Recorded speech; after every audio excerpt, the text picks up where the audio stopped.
Yo, what is going on, guys? It's Jack and welcome back to another video. And Thunder, thank you very much for having one of my videos again posted on TSG. It is, to say the very least, it is a very humbling experience. So very grateful to that. So thank you very much. And without further ado, I wanted to basically discuss something about Black Ops 4 that has not only caught my eye, but it's obviously caught the eyes of the people that have played it. And what Treyarch exactly is trying to do with the traditional multiplayer when it comes to the gameplay perspective.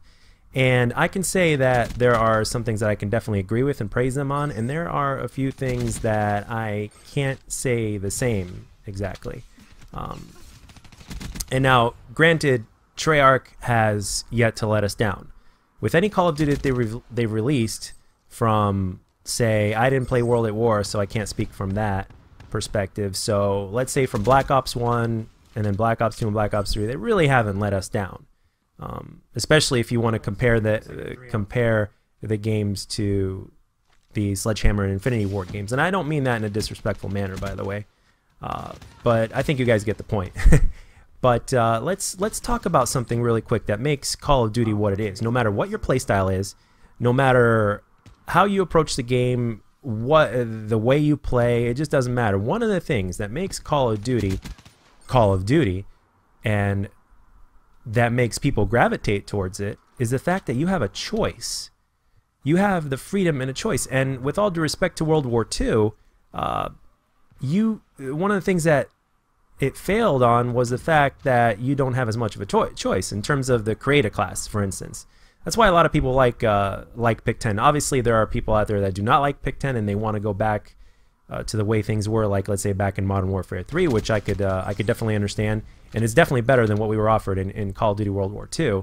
But one of the things that you don't want to do is you don't want to over-limit people's choices, because that's one of the things that made Call of Duty popular in the first place. It all started with perks and the attachments on your weapons, and then after that it went on to the next level with the score streaks, or the kill streaks in Modern Warfare 2. And then later on you ended up getting specialists in Modern Warfare 3, and then other things started to happen, and then in Black Ops 2 all of a sudden you've got Pick 10. So more freedom is definitely a good thing, and it's evolved. And Call of Duty has to stay up with the times when it comes to that aspect. And with Treyarch, as I said, I've agreed with a lot of what they've decided to do, but when you can't pick, in terms of team-based games, when you can't pick the specialist that you want, it basically rubs people the wrong way. Now, I understand that there has to be balance in the game. There's absolutely no doubt about that. But one other thing that has people questioning the game itself is the fact that it's 5v5 and not 6v6. Now, this could be something very minor. We could be very wrong. Again, most of us haven't really gotten our hands on the game to get a hands-on perspective. There's very few of us that have. But it's only like a couple weeks from now to where we're going to finally get our hands on the beta and find out for ourselves. But the thing is, these little things are something that can make the biggest difference in a game.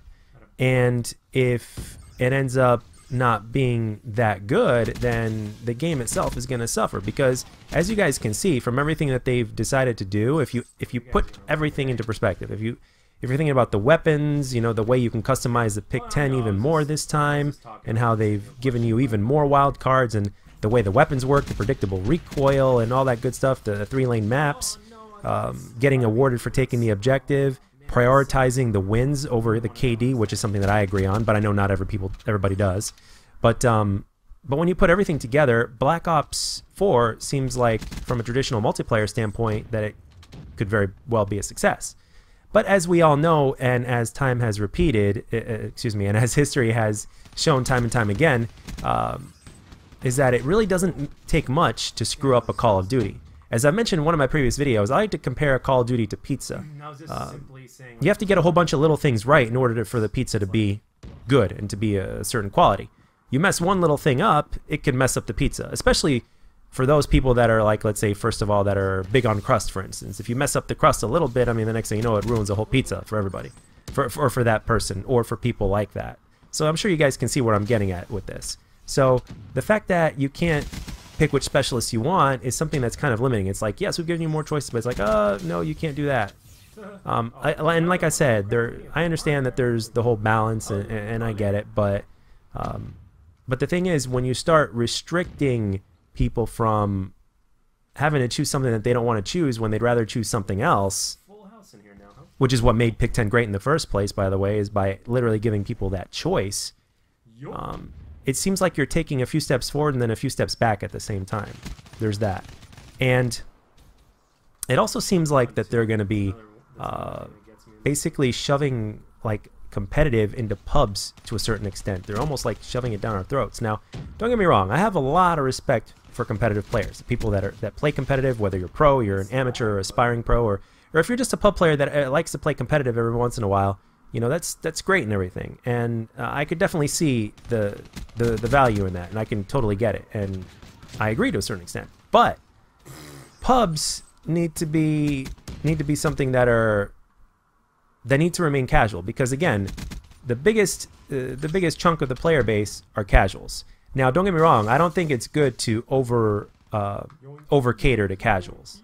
You know what I mean? Like, for instance, let's say they were to increase the aim assist or whatnot for casuals, or bring back death streaks, for instance, something like that. That's something that caters to casuals, that, you know, makes veterans suffer for playing good, or for beefing up the lag compensation, so to speak, or whatnot. Just throwing a few things out there that we've gone through before, that we may go through very well may go through again. But you guys see where I'm going with this. So there has to be that balance, obviously, yes. So, but that also has to be considered when designing the game from every standpoint as well.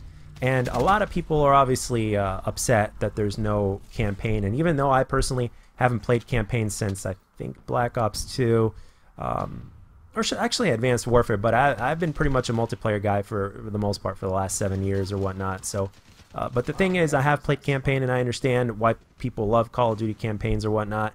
And I feel your pain. It would be the equivalent of them taking something away from multiplayer, or basically limiting something from multiplayer. And speaking of limiting something from multiplayer, one of the biggest things that people are questioning right now is how many maps are we going to get? Because with the Black Ops Pass, we're only going to have like 12 extra maps. And I know that Drifter made a video way back when talking about how there's going to be more free events in this Call of Duty than any other Call of Duty in history. At least that's what the Activision representatives told him. When he made a video talking about the criticism about Black Ops 4 or whatnot, about the pass, if memory serves right. You know, people are starting to wonder, like, what's the amount of content that multiplayer is going to get? Because, as you know, we're gonna have a ton of zombies content. And for you zombie players, I feel very, very happy for you. I'm sure you guys are gonna be having an absolute great time when the game releases.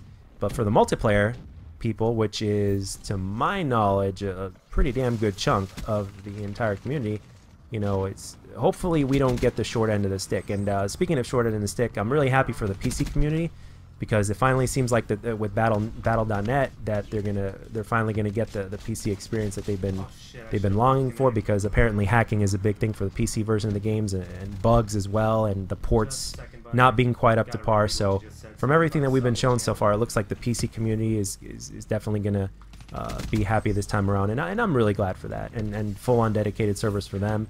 And yeah, it'd be nice if we got it too for for the console players, but yeah, that's just wishful thinking at this point. So, but yeah, and one other thing that I wanted to talk about is that I was one of the reasons why I decided to post Kill Confirmed gameplay, other than the fact that I love playing it, even though I don't play it as much as I used to, because it's not as popular, and sometimes the connections can be a little bit questionable, because there's not a good amount of players playing it as there once was. And as a matter of fact, in Black Ops 2, with my personal experience, other than the fact that the game is hacked to hell now, I couldn't find a Kill Confirmed game to save my life as of more recent times. But the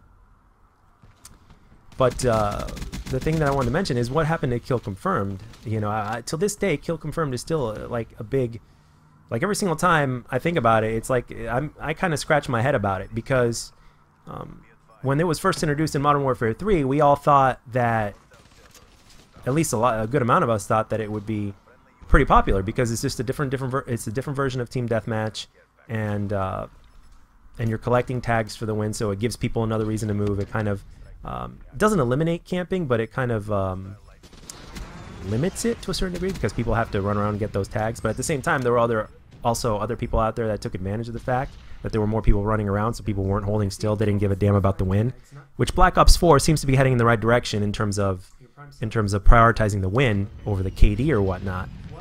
But I think possibly still I still think in terms of limiting the player count from 6 to 5 or